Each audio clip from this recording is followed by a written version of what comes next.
Продолжаем. Это у нас Toyota Arista, аналог GS300 Lexus. Открывается, работает все. Да. В общем, 3-литровый мотор у нее. 2000 год, 2001-2002 вот этот автомобиль будет в среднем. Очень крепкий танк, я вам скажу. Она очень выносливая, она не ломающаяся, в принципе. Сейчас я вам открою, покажу все. Мы, естественно, заведем. Посмотрите на состояние салона. Как будто здесь не сидели. А, я вижу, это чехлы. Да, здесь одели чехлы. Скорее всего, под чехлами тряпка. Они очень часто комплектуются тканью. То есть не всегда идет кожа. На некоторых машинках есть кожа. Здесь вот мне эта машина, если честно, уже, наверное, лет 5 нравится. У нее очень интересный тахометр. Такая красивая подсветка. У нее, ну, как бы такая посадка низкая, достаточно уютная. Сидишь, и ты такой, как бы, спрятанный, да? Сейчас мы ее заведем. Оп. Завелась тоже без проблем, с полтычка. Очень комфортно сидеть. Протрем стекла. Что могу сказать? Руль, по сути, чуть-чуть мульти. Здесь есть круиз-контроль, и здесь есть переключение скоростей. То есть можно выше, можно ниже. Вот здесь с обратной стороны на руле есть кнопка, чтобы поднимать скорость. Да, видно, я думаю. И, соответственно, есть кнопочка, чтобы опускать скорость. То есть можно поднять, можно опустить.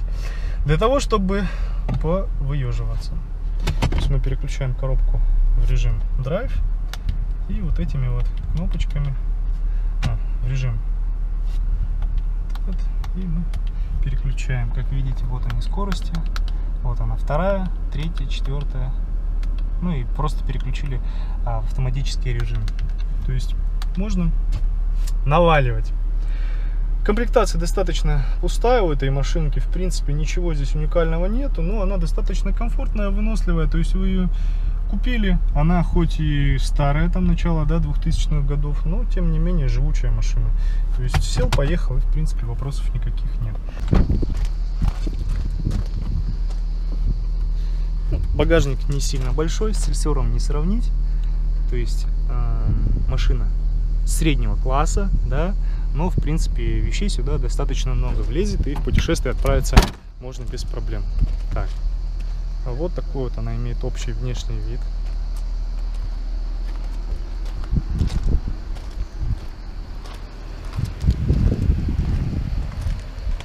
Классная. Мне вот этот кузов, честно, очень льстит. Очень я его люблю. Для своего времени, считаю, машина имела интересные характеристики, интересный кузов, интересный мотор 24-клапанный.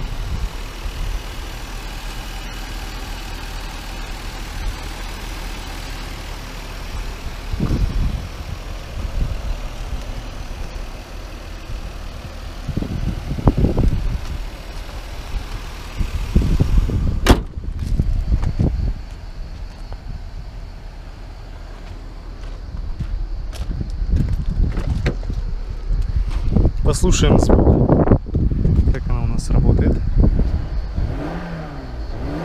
Ну, такой стандартный заводской звук. То есть это машина для средней езды. Я не скажу, что она медленная, не скажу, что она быстрая. На 3-литровом моторе на этом расход у вас будет, ну, примерно плюс-минус как на марке, у которого 2,5, собственно, к слову. Примерно от 11, я полагаю, ну, даже по трассе, наверное, десяточку она будет кушать, если не вваливать, если ехать километров 100, и до 15 по городу, если уж вы совсем начнете козлить. Электросиденья регулируемые с пассажирской, с водительской стороны. Ну, в принципе, аскетично достаточно, но это дело вкуса. Мне лично очень нравится эта машина. Я ее прям люблю.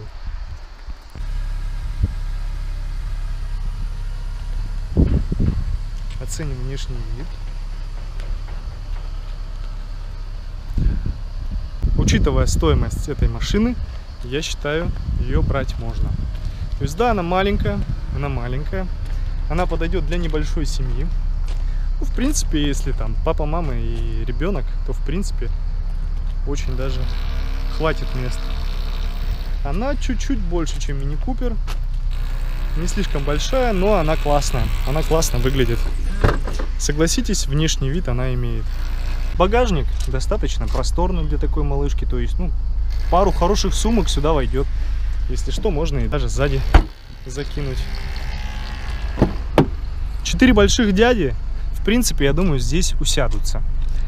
Далеко они, если поедут, им будет, ну, немножечко, может быть, некомфортно, но, в принципе, ехать можно. Вот. Сейчас мы сядем, посмотрим внешний вид. Ну, я вам скажу, ребята, BMW, она отличается от Toyota совсем. Даже вот начиная с запаха. Другой запах, другая отделка салона, другой пластик, кожа. Но здесь кожи у нас нет, в принципе. Ну, вообще, на баварцах немножечко другая кожа. Качественные достаточно вставки.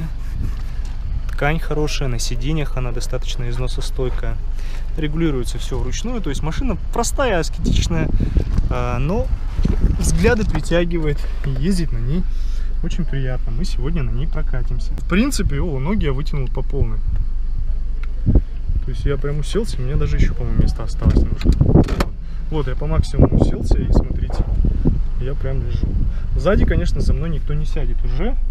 Но вот, если, в принципе, сесть адекватно, да, там, допустим, вы сидите, жена, девушка, друг, и сзади еще один человек поместится вполне. Машинка уже прогрелась. А вот бензина что-то маловато, если честно. Покатаюсь я сегодня на ней или нет, это вопрос. Скорости включаются без проблем. Да, BMW, я считаю, она, может быть, не такая надежная по сравнению с японцами. Но, опять же, это если мы говорим брать машину где-то не из Японии. Машина из Японии, обслуженная, ухоженная. В принципе, никто ее не мучил. Особо здесь и мучить нечего. 1.8 мотор. Да? Так, здесь у нас все наоборот. Водичка есть, водички мало. Немножко протрем. Так, закроем дверь. Хотелось бы на ней проехаться сегодня, но нужен бензин, как я думаю. В принципе, машинка. Ну, если я найду бензин, я на ней прокачусь. Если нет, то найду какую-то другую машинку, на которой я хочу прокатиться сегодня. Давайте открою капот, посмотрим, что у нас там под капотом. Так, у BMW, я знаю, здесь должен быть какой-то этот причиндалик. Вот он, тут причиндалик. Ну и, собственно, смотрим. Вроде бы BMW, вроде бы все их ругают за масложор, маслоподтеки, еще прочие проблемы. Ну, в принципе, я считаю, это единичка, это он не BMW X5. Здесь особо ломаться-то нечему. Для такой малышки 1.8, я считаю, это хороший мотор. То есть всего вполне хватает для нее. Такая вот машинка. Здесь все аккуратненько, чистенько. Пардон. Всегда так закрываю капот, но зато наверняка. Красивая, да? Красивая машина.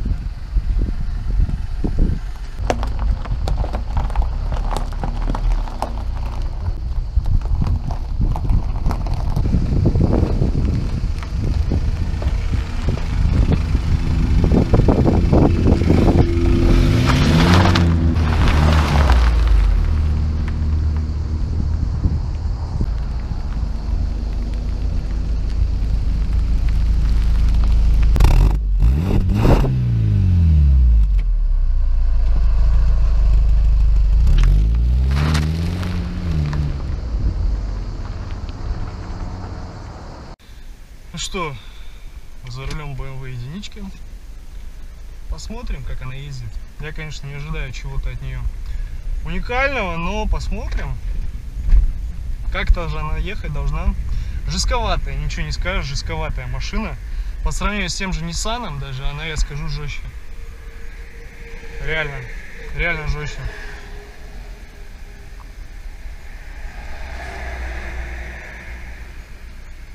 Пространство, как видите, вот. В принципе, она не такая уж и маленькая, но и не гигантская. Поехали. Конечно, да, разгон.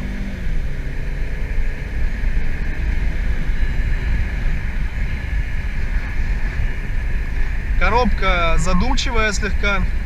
Очень похожа на Subaru. Subaru при переключении прямо она тоже немножечко так клюется. Это тоже немножечко клюет машина. То есть, когда переключаешь скорость, ты это чувствуешь. На Nissan я такого не чувствовал. Хотя мощей там побольше гораздо.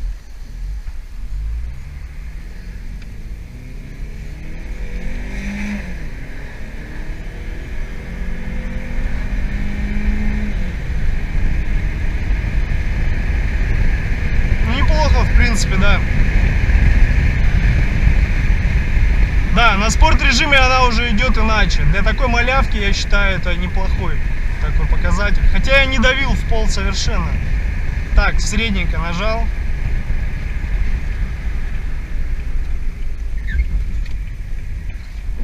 Дорогу держит она. Такая сбитая машинка достаточно прям.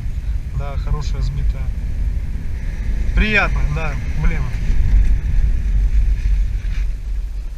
Слушай, я бы на такой ездил.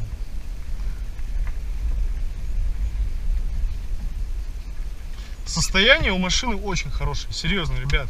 Вот мое мнение о BMW поменялось. Может быть, это потому что правый руль, может быть, она потому что свежая, но, блин, я себя в ней очень неуютно, комфортно чувствую. Она не такая уж маленькая, как оказалось. Ну, по крайней мере, для одного человека. Ну, как-то едет. Неплохо в целом. В целом неплохо.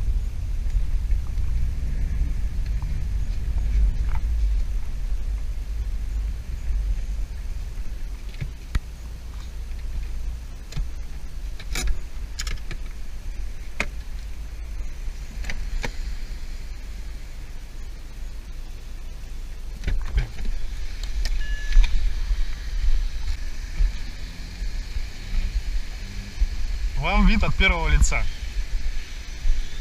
Всем привет.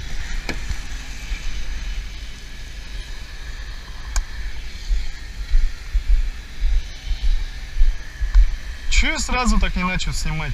Зачем я этот стабилизатор взял? Кто мне скажет? Хотел как лучше, получилось как всегда. Так, как у нее открываются все двери? Это большой вопрос. Как же у нее открываются двери? Блин, я не знаю. Это косяк. Как открыть двери? Они замкнулись, когда она поехала. Теперь мне их надо как-то открыть. Кстати, смотрите, AUX есть. AUX присутствует. Вот они. Вот оно. Вот оно. Так, посмотрим. Ну вот, к примеру, я сажусь 1,84 м. Ну, сейчас спинку наклоню. Ну вот, я комфортно сел. Так, очень комфортно сижу. Теперь я попробую сесть сам за собой, сзади. Да, понимаю, что места маловато, даже головой ударился. Да, за таким амбалом, как я, ну, хотя, в принципе, если недалеко, то, ну, можно сидеть. Ну, коленки вы не сдвинете, это точно. А тут тоже я сидел. Получается, сюда садится мужик взрослый, сюда девушка поменьше, и, в принципе, сзади средний ребенок лет 12-10 поместится здесь слева, ну, а справа можно малыша даже посадить. Вот. Попробую еще вылезти из нее. Да, маловато машинка, конечно. Зато парковаться очень удобно. Ну, вот такой багажник, собственно.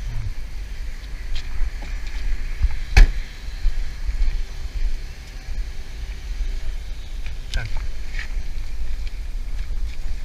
Давайте мы еще тогда быстренько, бегло посмотрим Nissan Firelady и Athlete, раз уж я придумал такую тему. Ну, то есть здесь можно сесть в Nissan очень комфортно, вытянуть ноги по полной программе. Да, это машина понты. Это машина чистые понты. Охальные понты, которые прям норовят рассказать. Заявите себе.